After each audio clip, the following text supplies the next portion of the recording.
इसके पहले मैंने आपको बिल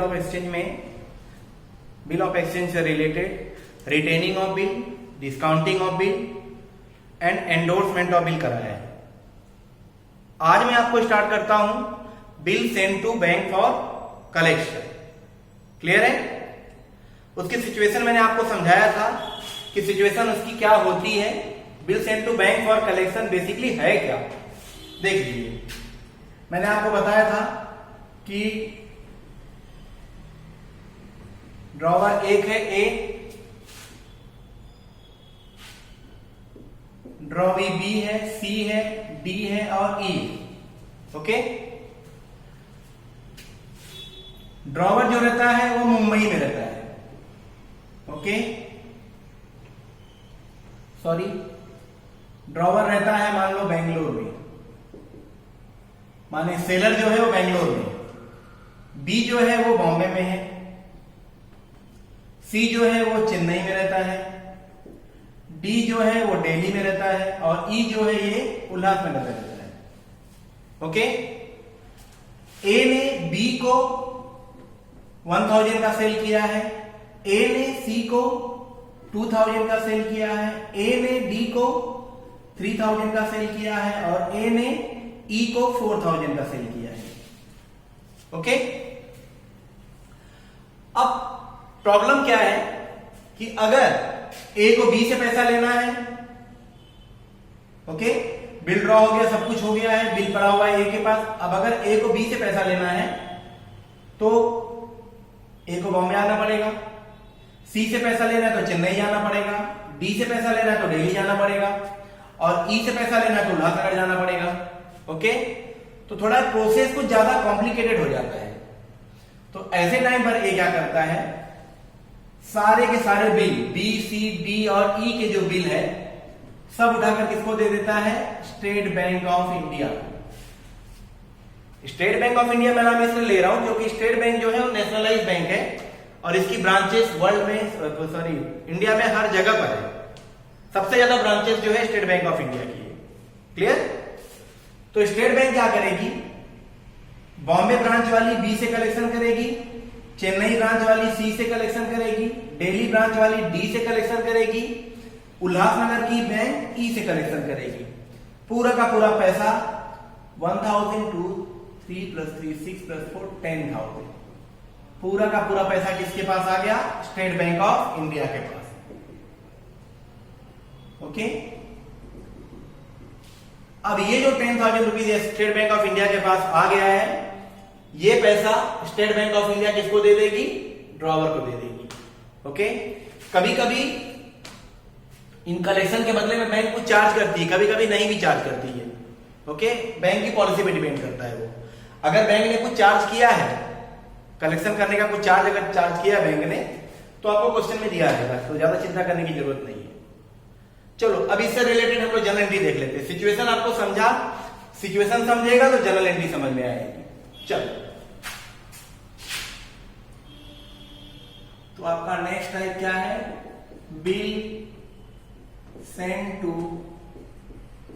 बैंक फॉर कलेक्शन। अब इसमें दो पर्सन है, एक ड्रॉवर है और एक ड्रॉवी। सबसे पहला क्या होगा, first entry as it is, जैसा आप करते हो ना सेम, मैंने तीनों में जैसे बताया वैसे ही करना है। सेल की एंट्री, क्या एंट्री होगी, drawee account debit to sales account. Narration क्या आएगा, being goods sold on credit. Clear? Drawee की बुक में क्या होगा, उल्टा एंट्री हो जाएगा, purchases account debit to drawer account. Direction क्या आएगा, being bill, sorry, being goods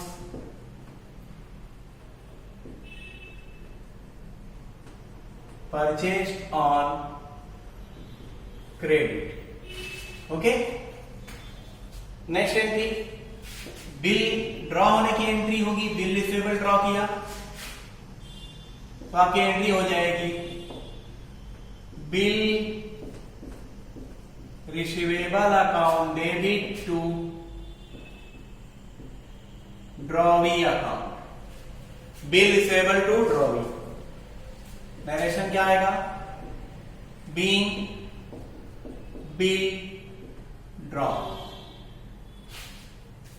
okay, मैं इसको री एक्सप्लेन नहीं करता क्योंकि मैंने पहले एक्सप्लेन किया है। आगे देखिए, वहां पर क्या एंट्री हो जाएगी? उल्टी एंट्री हो जाएगी,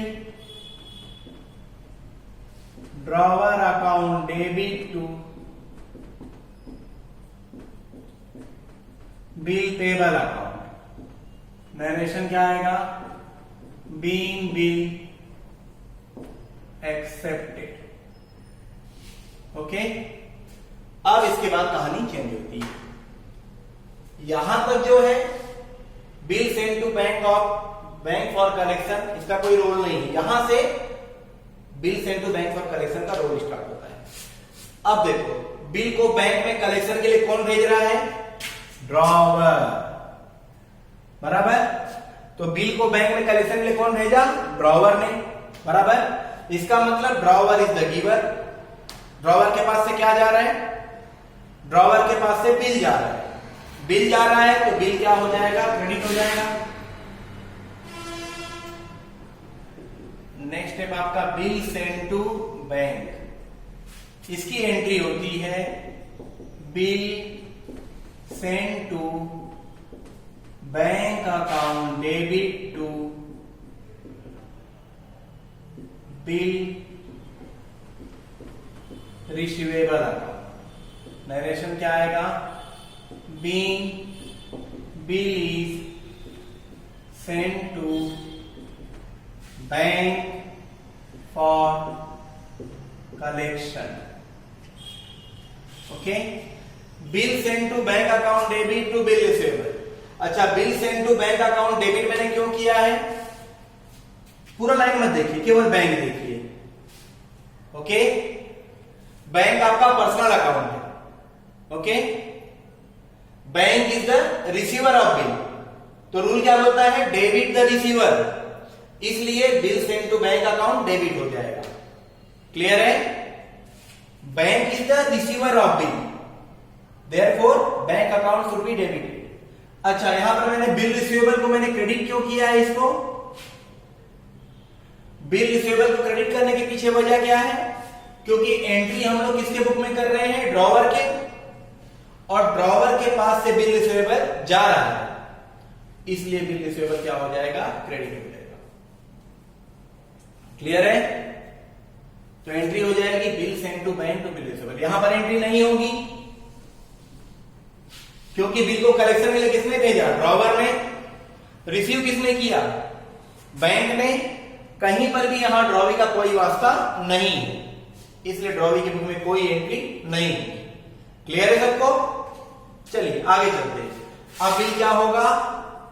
ऑनर, ऑनर ऑफ बिल। अगर बिल ऑनर हो जाता है तो, अब बिल अगर ऑनर होगा तो किसके पास कैश आएगा? बैंक क्या करेगी? बैंक सबके पास से गई, 10,000 रुपीज बैंक ने जमा किया, स्टेट बैंक ऑफ इंडिया ने। जमा करने के बाद 10,000 रुपीज लाकर किसको दे दिया? उसने ड्रॉवर को। 10,000 रुपीज बैंक ने जमा किया सबसे, और लाने के बाद किसको दे दिया? ड्रॉवर को। मतलब ड्रॉवर के पास क्या आएगा? कैश। तो आपकी एंट्री हो जाएगी cash account debit to bill send to bank account. Direction क्या आएगा? Being bill honoured, being bill honoured. अच्छा, ड्रॉवी के बुक में क्या एंट्री होगी? ड्रॉवी के बुक का भी ध्यान दीजिए। ड्रॉवी के बुक में ऑनर की एक ही एंट्री होती है। हर कंडीशन में, ईच एंड एवरी सिचुएशन में एक ही एंट्री होती है कि उसके पास क्या आता है? Bill payable, bill payable account debit, और उसके पास से जाता क्या है? Cash account. To cash account. Narration क्या आएगा? Being bill honoured. ओके, इस बात पे बेटा ध्यान दीजिएगा आप लोग कि ड्रॉवी के बुक में ऑनर की एंट्री हमेशा यही होगी, bill payable account debit to cash account, चाहे कोई भी सिचुएशन हो। ओके, अगर बिल ऑनर हुआ है तो हमेशा यही एंट्री होगी, बिल पेबल टू कैश, बात खत्म, बस। क्लियर? Thank you.